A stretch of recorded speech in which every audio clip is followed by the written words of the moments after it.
કજિયામાં ખોવાઈ પ્રતિભા, એ ટેલેન્ટ ખોવાઈ ઝઘડામાં, અને એ પ્રતિભાશાળી વ્યક્તિ ખોવાઈ કંકાસમાં, સમાજના કંકાસમાં, સમાજના જુદા જુદા ભાગોમાં.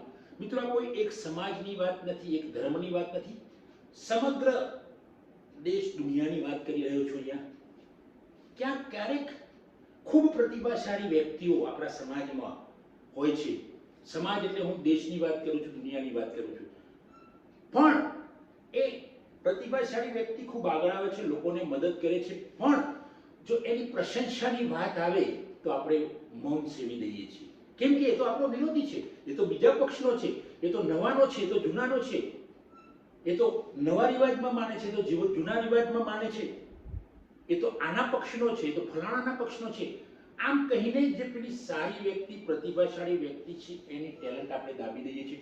આ આપણા બાળકો, આજની નવી જનરેશન પણ આ સાંભળે છે અને એના મનમાં પણ ફસાય છે કે મારા મા બાપ અમારાથી મોટા આવા સમજદાર લોકો પણ ભેદભાવ રાખે છે, એટલે એની પ્રતિભા, એમ કે મારે પ્રતિભા ખીલવીને શું કરવું છે? જો આવું જ થતું હોય, આજનું બાળક તો વિચારે છે, ખૂબ વિચારશીલ છે એઆઈના જમાનામાં, તો એ એવું વિચારે છે કે મારે પ્રતિભા ખીલવીને શું કરવું છે? કોઈ એની કદર કરવાનું નથી, મને એપ્રિશિએટ કરવાનું નથી, તો કલાને બહાર લાવવાની ક્યાં જરૂર છે?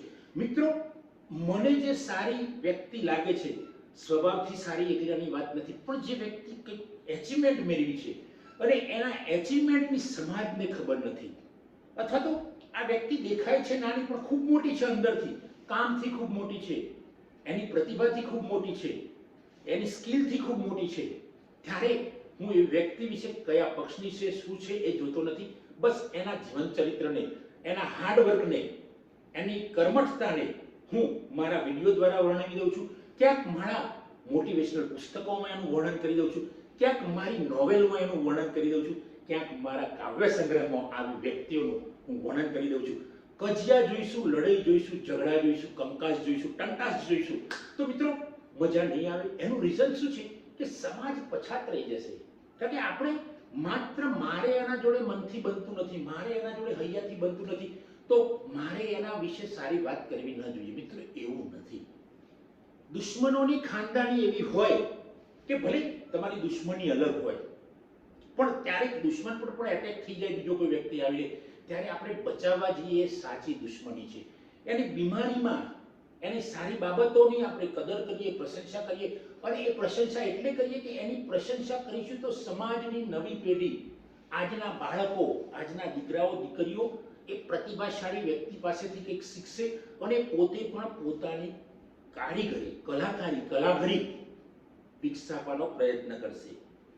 ક્યાંય હોય ભેદ, નફરત હોય, બધી જગ્યાએ પ્રેમ હોય એવું નથી, બધી જગ્યાએ સમાધાન હોય એવું પણ નથી. હું એવું પણ નથી કહેતો કે બધા સમાધાન કરવું જોઈએ. મારે પણ ઘણીવાર કોઈની સાથે સમાધાન નથી થતું, બધા માણસ સાથે થયા હોય, પણ છતાંય જે વ્યક્તિની જોડે ટેલેન્ટ છે, જેની જોડે પ્રતિભા છે, જેની જોડે એક અલગ સ્કિલ છે, જે વ્યક્તિએ જીવનમાં બીજા કરતાં કંઈક વિશેષ કાર્ય કર્યું છે, એવી વ્યક્તિઓને વર્ણવી દેવી જોઈએ. મિત્રો, હમણાં જ મેં એક રાષ્ટ્રપતિ વિજેતા એવોર્ડ વિજેતા જેલરસિંહ જગદીશ કુમારનું વર્ણન કર્યું.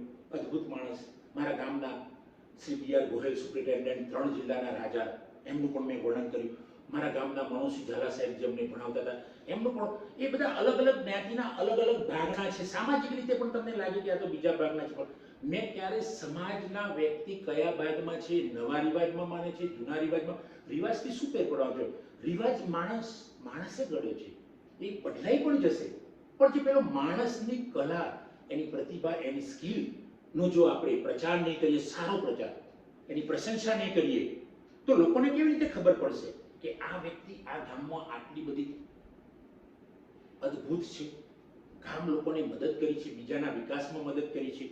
તો ત્યારે આપણે ભાગલા ભાગ, રિવાજ કુરિવાજ, નવું જૂનું બધાને છોડી દઈશું અને જે અદ્ભુત, હમણાં જ મારા ગામનો એક દીકરો આઈસી ગોહિલ, માજી સરપંચનો દીકરો કુલદીપ, પીએસઆઈમાં સારા એવા રેન્ક સાથે, કદાચ એ બેસ્ટ રેન્ક સાથે પીએસઆઈમાં જોઈન કર્યું છે. હવે આવી વ્યક્તિ, હું એમ કહું કે ગોહિલ છે, હું કાનડિયા છું, એ ફલાણો છે, એ ઢીકડો છે, એની વાત હું નહીં કરું.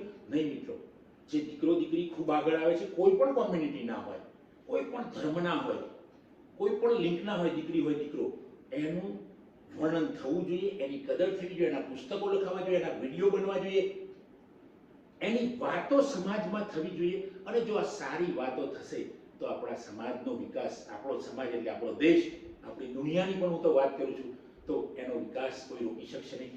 કારણ કે માનવ જ એક એવો જીવ છે કે જે વિચારી શકે છે, જે સારું નરસું સારું પણ કરી શકે છે, ખરાબ પણ કરી શકે છે, કોઈકની પ્રતિભા ખીલવી શકે છે, બગાડી શકે છે, પોતાની પ્રતિભા ખીલવી શકે છે, બગાડી શકે છે.